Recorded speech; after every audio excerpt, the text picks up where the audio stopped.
everybody, welcome back to our continuing coverage of the 160th anniversary of the Overland campaign. I'm Chris White. I'm out here on the Spotsylvania battlefield that I've been looking for Gary Edelman for about 2 hours. I think when we left the exhibit shelter, he made a left then a right and is headed 120 miles north to Gettysburg to kind of wash the stench of my battlefields off of him. He was saying something like that he had to get back to his shrine and make sure that Tim Smith knew that he still loved him. So that's where I think Gary is. All joking aside, Gary will not be joining us for the remainder of our videos. He is actually heading back to the office. We have a lot of other things going on this spring.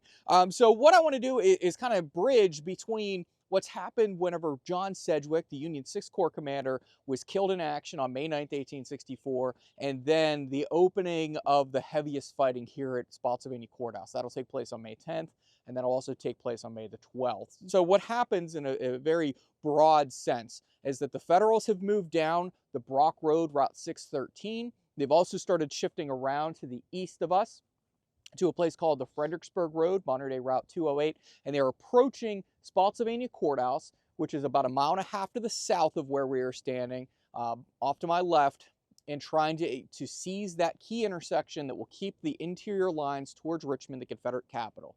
If Grant can interpose the Union Army between Lee's Confederate Army, Lee will then have to batter at the superior numbers of the Federals and play into Grant's hands.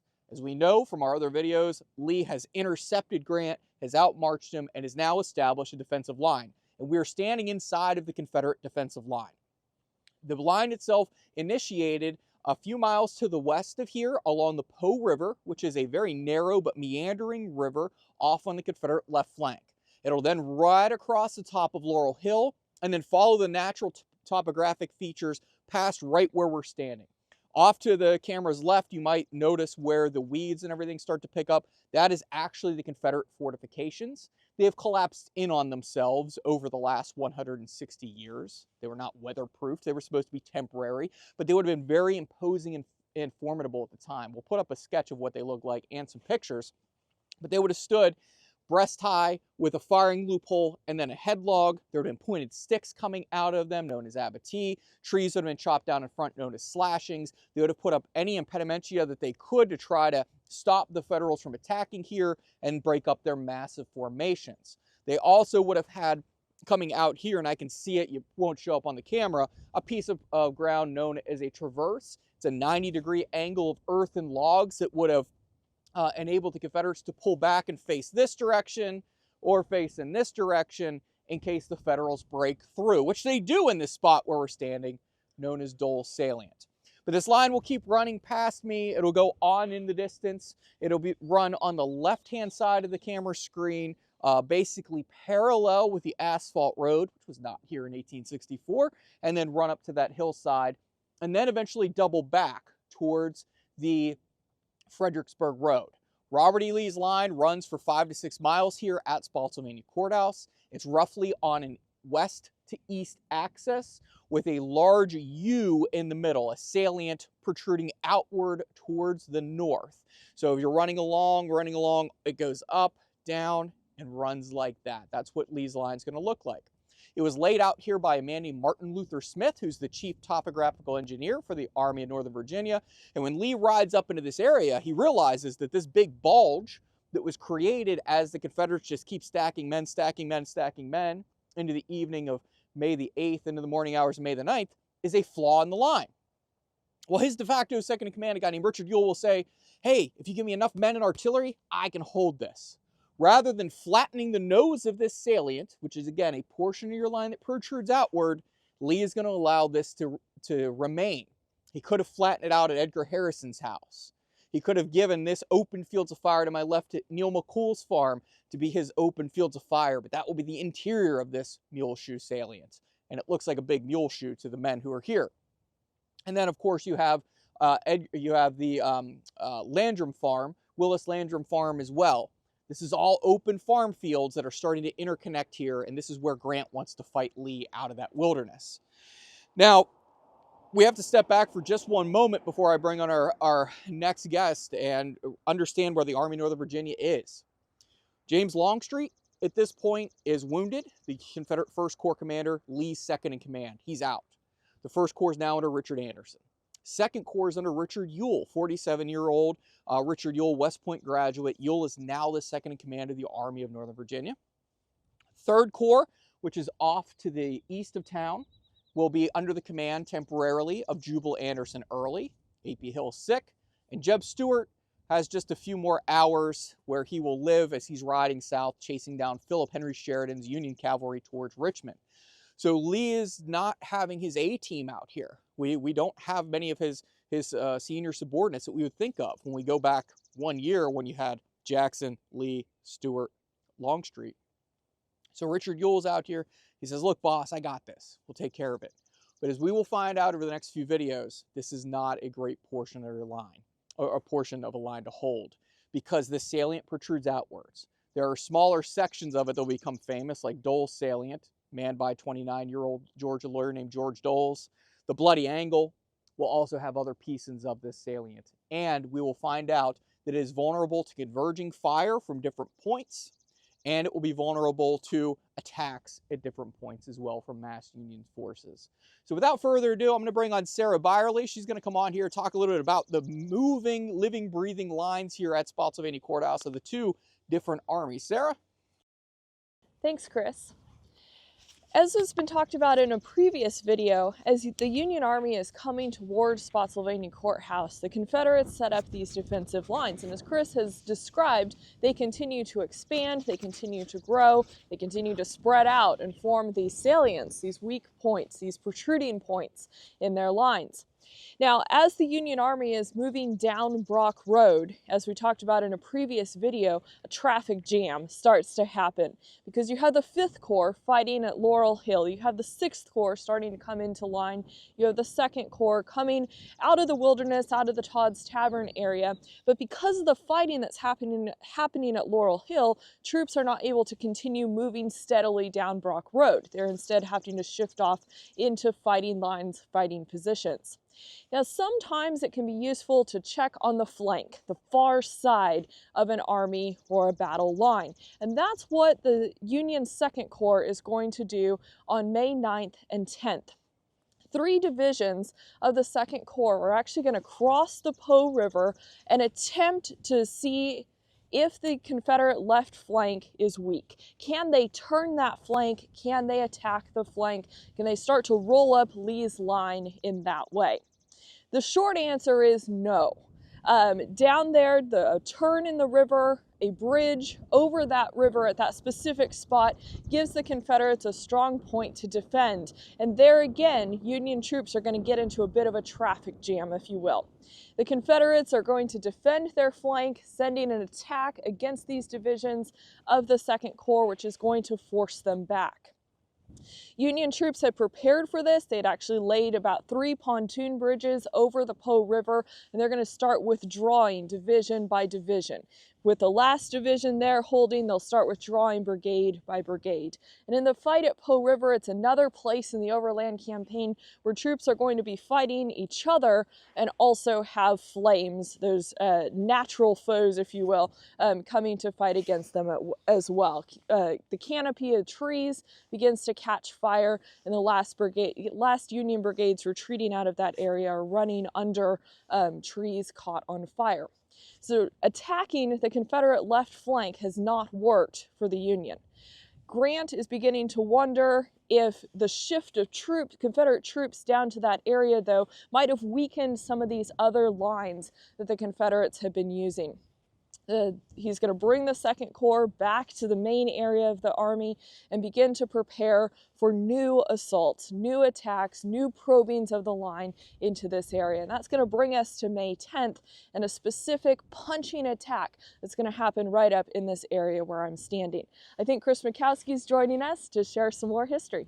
So as Grant is shifting into position, we talked about that bottleneck on the Brock Road that Sarah was just talking about, and that forces the 2nd Corps first to take a timeout out at Todd's Tavern and then shift into that Po River area. Meanwhile, on the eastern side of the battlefield, Ambrose Burnside's 9th Corps, which is operating as an independent army because Burnside outranks George Gordon Meade, commander of the Army of the Potomac.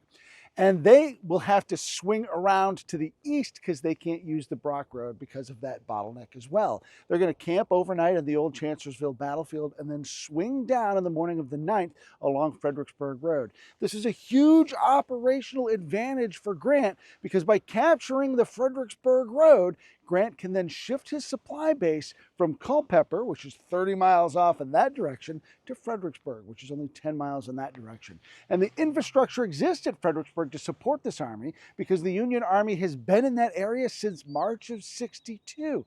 And so there are roads, there are railroads, there are docks, all sorts of stuff that can bring supplies and reinforcement to this army while sending wounded to the rear. So Burnside's capture of the Fredericksburg Road is a huge operational advantage for Grant. And as this campaign continues and Grant moves south, having that base at Fredericksburg is going to be huge. But it takes Burnside a little bit of doing on the morning of the 9th to secure that road.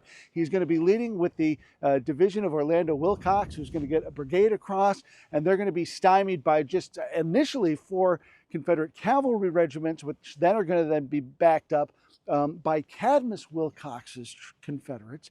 There's going to be a lot of back and forth fighting along the road in that direction. Finally, there'll be a kind of a sweeping action by the Federals, a Pennsylvania unit that'll force the Confederates off the field and allow the Federals to really establish their position there. And then more of Burnside's men will then come across the small little Nye River, the correspondence to the Po River that Sarah talked about a little earlier, and they're going to block the road, dig in, and continue to extend their works.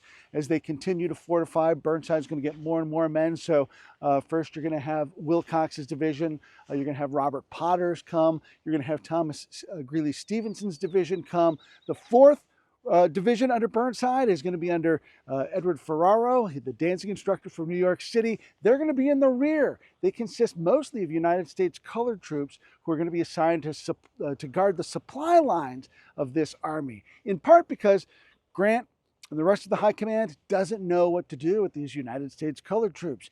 Do we send them into battle? And if we do, will we be accused of using them as cannon fodder? If we send them into battle, will they fight or will they break? There's a lot of concern that these new black troops are not going to be able to hold up under fire. So Grant's not sure what to do with them. He's got them to the rear so he can send other men to the front to do the fighting. So that's going to play out as this campaign continues as well, what the identity of Ferraro's men really is going to turn out to be under fire. But as Burnside gets that position established, he's going to then be looking for opportunities along his front, communicating directly with Grant. And then Grant's also going to give orders to Meade. That's going to be a very cumbersome command structure that's going to create problems as this campaign continues. And we'll talk a little bit more about that as these videos continue. On the morning of the 10th, one of Burnside's division commanders, Thomas Greeley Stevenson, will be killed by an overshot skirmishing along the front. It's going on. He's well behind, down in a little ravine. And one of those stray shots from the skirmishing is going to come through and just randomly hit him in the head as he's having breakfast. Oh, wait, you're talking about Tom Greeley Stevenson? Yeah. Are we surprised that his wife owns a place called Stevenson Ridge, which is just over yonder where you could stay at a bed and breakfast? You can go to the Emerging Civil War Symposium. You could go get a tour from Chris Bukowski there. I'm surprised that Thomas Greeley Stevenson came up. But notice I didn't mention the other stuff. I was waiting for you to come out and do the paid endorsement there.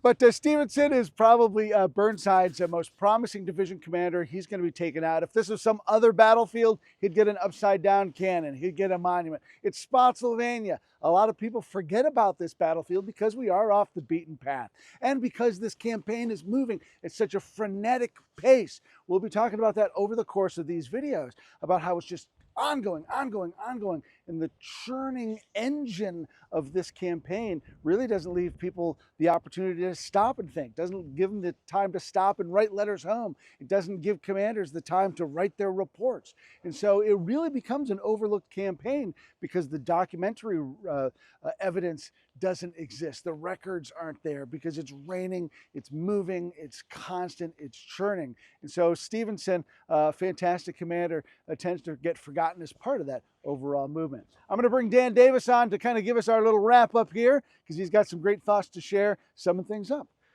Yeah, just to tip in off of what Chris Mikowski just mentioned, those United States colored troops are going to come down from the area of Centerville, Manassas Junction. They're going to cross at Kelly's Ford, and some of them are actually going to go to the old Brandy Station battlefield. Brandy Station had been part of the Army of the Potomac's winter encampment from 1863 and into 64. They're going to help with moving out the last of the munitions, the ammunition, the provisions of the Army of the Potomac. And if you follow the American Battlefield Trust, we've done a lot of work in Culpeper and Brandy Station and at Cedar Mountain, and later on this summer we are going to gift to the Commonwealth those battlefields that will become part of a new state park. Chris also mentioned that Grant had moved his supply lines over to Fredericksburg, the area around Belle Plaine and Aquia. Some of those heavy artillery regiments, those reinforcements that will be coming down from Washington that we'll be talking about in our Cold Harbor videos, are going to come right through that area. The 7th New York Heavy Artillery, the 8th New York Heavy Artillery camping in what is now part of what is known as White Oak in Stafford County, around White Oak Church on the old 1862-1863 winter encampment from of the Army of the Potomac. But as the day goes along here on May 10th of 1864 at Spotsylvania, Grant has probed Lee's left. He's got Burnside out on Lee's right. What he hasn't tested is the center, the Muleshoe salient itself. And as the day goes along, plans are going to be put in motion to launch an attack out here on the evening of May the 10th. It's what William Motter calls, one of the great Civil War historian, he calls one of the classic infantry assaults. And we're going to talk more about that assault known as Upton's Charge or Upton's Attack in another video. So be sure to keep following us on our YouTube channel for coverage of the Overland campaign, the 160th anniversary. I'm Dan Davis with the American Battlefield Trust. Like, subscribe, share this video. And for Chris Mikowski, Chris White, Gary Edelman in Gettysburg, Sarah Byerly, and Andy Polton behind the camera, thank you for watching and thank you for supporting battlefield preservation and education. Hello, this is Trace Atkins. To stay up to date on all the latest and coolest videos, please subscribe to the Trust's YouTube channel. Preserve, educate, inspire.